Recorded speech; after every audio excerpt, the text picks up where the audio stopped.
Hey guys, welcome back. This is Total Fitness Podcast. My name is Matthew. I'm Walter. Today, we're going to talk about rejection on the gym floor. Now, I had to do that. That's a Madonna reference for those of you who understand those things. But we're going to talk about rejection and handling rejection, both in the sales concept and getting started with your gym practice, but also just in real life, because there's a lot of rejection out there right now. And I think we could all use a handle on that. Yeah. Matthew. Okay, so I'll take the sales side of this because, we've pretty much been the trainers for the same amount of years, right? Pretty much, yeah. You just go through it like crazy. I mean, just like any other sales job, the amount of no's compared to the amount of yeses you get is just brutal. When you're first starting as a trainer, the amount of people coming up to you and saying, "Hey, I want training," and then you're like, "Great, this is what I charge," and they're like, "No." Or even you just going up to somebody, offering them a piece of advice, not even trying to sell them something, they then turn to you, you're like, "I'm not interested in personal training." Meanwhile, they're just about to break their back on a squat because they're doing the form horribly. It's hard to deal with. And again, it's kind of like you just have to keep pushing forward in terms of learning what works, what doesn't. You have to find out who your ideal clientele is.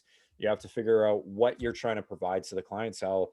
And that's hard to do. It's really hard to do unless you have previous experience or you're some sort of charismatic god that can just talk to anybody and sell them like that, right? It's a really hard thing. And then talking on the rejection side of things, you will get probably 100 no's to one yes. People are like, you'll get 10 no's to one yes. In reality, when you're first starting, it's about 100 to one. It's really tough to kind of figure out, how can I show these people that this is the value that I'm trying to provide to them? How can I explain this without trying to be too salesy? How can I try to make it sound like I know what I'm talking about? And how can I not waste their time? People are busy. They don't want to really sit down and listen to you spiel about personal training packages for an hour and a half, right? They want to be, what do you offer? What value can I get from it? Great, let's do this. Or no, I'm sorry. Don't spend too much time on the rejection because it will affect you and it will affect the next sale. Excuse me. You have to basically go through this and realize you will get so many no's. Take those and just go on from where it is, leave it as that. Because again, everybody's going to be different. You could do the perfect pitch to somebody and it could be a no. You could do a horrible pitch to somebody and it could be a yes. So learn from your mistakes, learn that everybody's different, and learn you just kind of have to take rejection because it's part of the job, right? Yeah, I mean, that takes me back to the acting days. I mean, honestly, I would go into auditions and I'd come up thinking, "Well, I blew that. That was horrible," and I'd get the job. And I'd go out thinking, "I nailed it. This was amazing. I just got every note of that speech," and blah blah blah, and never heard from them again. Yeah. You can't tell. I mean, the worst part was walking into a room with 20 guys who looked like me for the part. And knowing that there was going to be another 20 arriving in 15 minutes. That's just the way that the audition process works. And it's the same way in the gym. It's the same way in life. I mean, dating is hard enough. You're going to get a lot of rejection there too. Yeah. But then you're also, if you're picky at all, you're doing a fair amount of rejecting as well. And I think that's the difference that's happened with my career.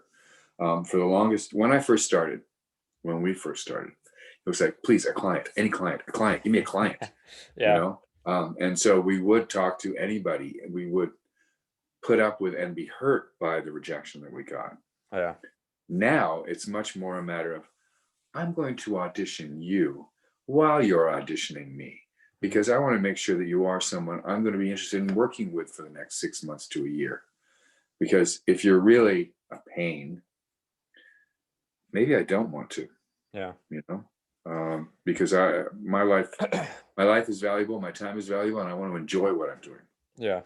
Yeah. So That's a really good point. And you can take that into like a job interview, for example. If you're a personal trainer trying to find clientele, just like a regular job interview, it's not just the employer asking you, "Hey, are you right for this job? What do you provide for this company?" It's also, what can the company provide for me? Are you the right boss for me?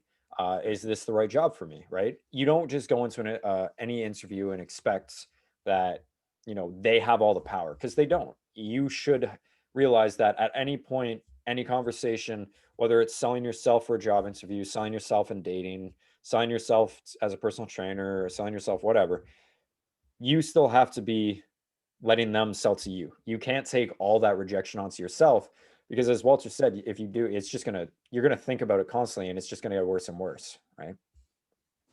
The dating thing's a great example, because yeah, you're picky. Sure, you might want, you might want somebody who you think is up here, um, but honestly, they're probably wanting the same. So how are you going to rise to that level so they can get to that level too, right? You can't just expect to provide nothing and still get away with the success, right? Yeah, I mean, some of the best advice I've ever been given outside of business was, if you're looking for a relationship, think about the person, the kind of person you want to be, and then work really hard at being the kind of person that's going to attract them. Yeah. Don't just expect them to come flocking to you. What have you got to offer? Hmm. And I think as trainers, and again, it's a matter of time has gone by, the coursework, the experience level, everything I've put into myself since I started gives me much more to be able to say, well, this is what I give that's of value. Yeah. Take it or leave it. Yeah, and that's kind of perfect too. I'll explain two things. So there's the one is the wisdom and the age kind of, as you do something, the experience, you gain knowledge. That's just what it is. Um, but at the same time, you could be doing a job for 5 years and still be shit. Now, let me explain that. Just because a new trainer comes in and you've had 5 experiences on them, they could know more. They could have done way more research. They could have been in a sales role before. They could have had, 10 different certifications and degrees that you never did. Does that mean you're still better because you have the experience? No. They put the work in. So do you. If you want to be better, you have to put the work in. And again, this goes with everything, not just training. If you want to be, as Walter said, the right person, you have to put the work in to be that right person. Who do you want to attract? Be that person. I mean, the beauty of that is if you have an example like that, is make collaboration possible. Yeah.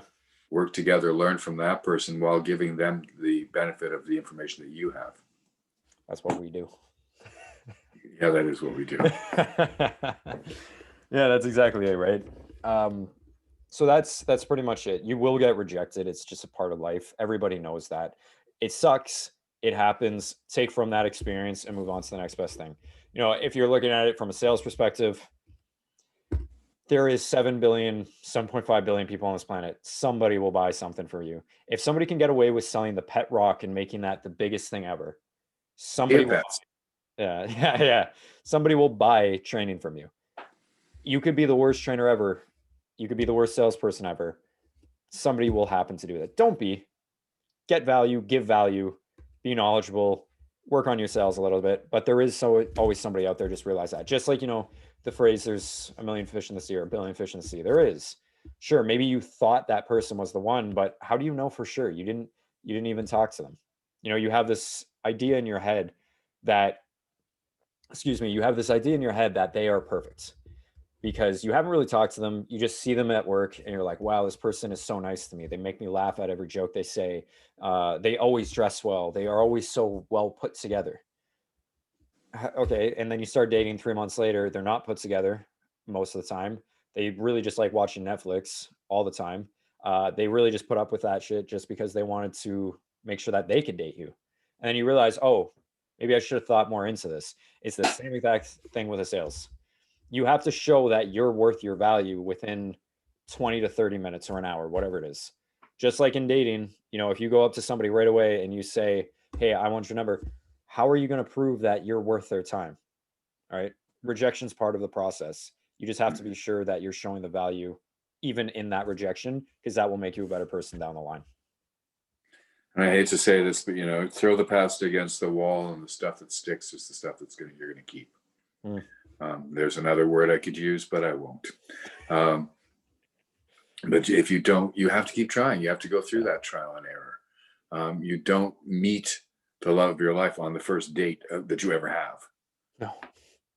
almost never. Almost I won't never. say it never happens, but almost never. Almost never. So, you know that you have to be out there, and with work, with whatever, you keep going the way we keep going with everything else in life. Yeah. I just actually was listening to somebody, talk about COVID's hard. A lot of people are kind of in that mental state of not wanting to kind of be here anymore. And unfortunately, the best thing you can really tell somebody is just keep going. Do you want to close the curtain in the middle of the act? You have a whole other act to go, right? It's the There same have been a thing. couple of plays where, yes, I wanted to, Fair enough. But, but it but got better. but at the same time, you pull the curtain back all the way, watch how it will all play out. Yeah. Even in rejection, somebody may come back 2 to 3 years later. We've both had it happen in terms of sales. We both had people come back 2 to 3 years later, and we're not joking. And they became some of our best clients. It's the same. If you're trying to build a business on Instagram and you're getting no bites, keep posting, keep doing everything that you're doing, because at some point somebody is going to be watching. You don't know who's watching, but somebody is watching, and you have to be willing to put in the time, making yourself better to attract those type of people, as well as the ones who are already just like, yeah, let's do it, right? Yeah. Stay active. Be better. That's what it's all about. Be better. Be your best self. Okay. Anyways, guys, thank you so much for listening in. Just a little quick one today. We just wanted to talk about this, but we are going to be having more guests on shortly, so please stay tuned for that. 2 episodes updated weekly. Again, if you saw our Instagram post today, we're basically doing a whole revamp, so we're going to be a lot more on top of things. Unfortunately, with technical difficulties, it's been a little difficult at the moment, but back on track, so pay attention. Yeah. If you have any questions, please ask us. We got Facebook, Instagram, YouTube. DM us, message us, whatever you want. Any questions, comments? Would love to hear from you. And stay safe, stay healthy. Namaste. Take care, guys.